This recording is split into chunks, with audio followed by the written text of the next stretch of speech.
This is Channels Television's Breaking News.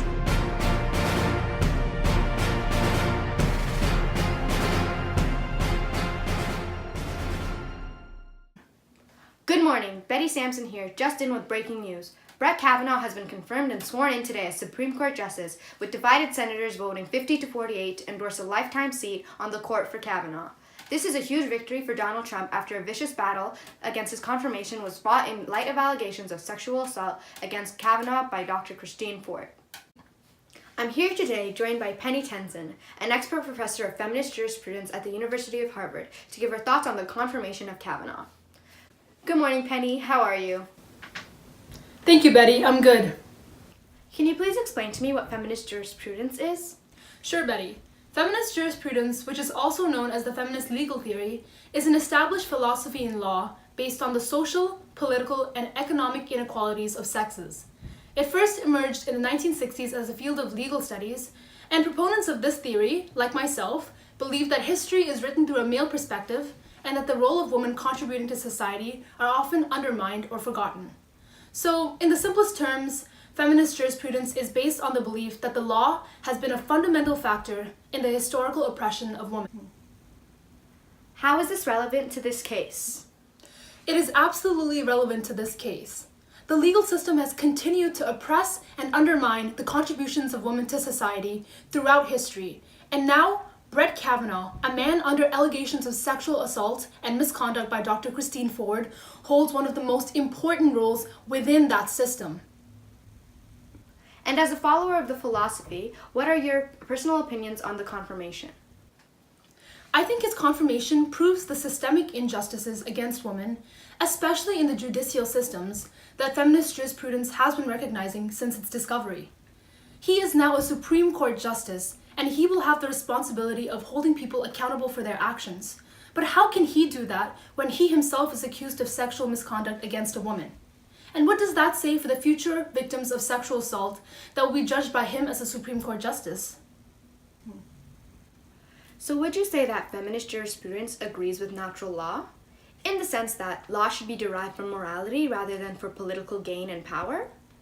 Because through morality, we can see the need for equality amongst the sexes. Absolutely. But followers of feminist jurisprudence also realize the importance of positive law, as they need legislatures to lay down official rules in order to recognize women's contributions to society, correct? That's right. With so many takes on feminist jurisprudence, what would you say are its core values and beliefs? Cool. Well, Betty, if you refer to the book Feminism, Marxism, Method, and the State Toward Feminist Jurisprudence by Catherine A. McKinnon, who is a lawyer and activist on sex equality issues, among many other things, it states that, and I quote, "The male perspective is systemic and hegemonic, and that each sex has its role, but their stake and power are not equal."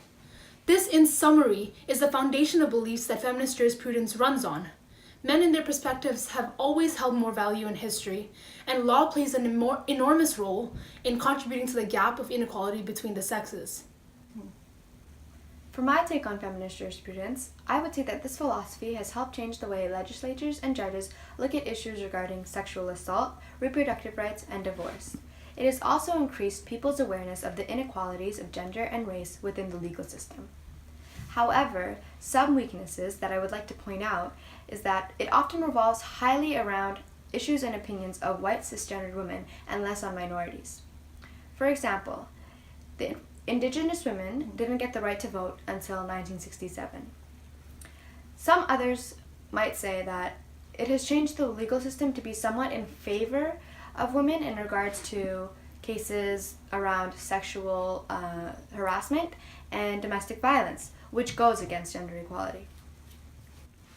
I heavily disagree with you on that, Betty. The legal system has not been in favor of women in cases dealing with sexual assault or harassment. In fact, we can see that through cases like the ones dealing with Brock Turner, a university student who was convicted of raping an unconscious girl, yet received a sentence of 6 months and ended up only serving 3 months in jail. So where would you say feminist jurisprudence stands on controversial issues like the Me Too and Time's Up movements? Well, these movements both aim to empower women everywhere through creating a precedent in which a few brave women share their stories of rape or sexual assault, and in doing so, influence and inspire a generation of women to follow in their lead.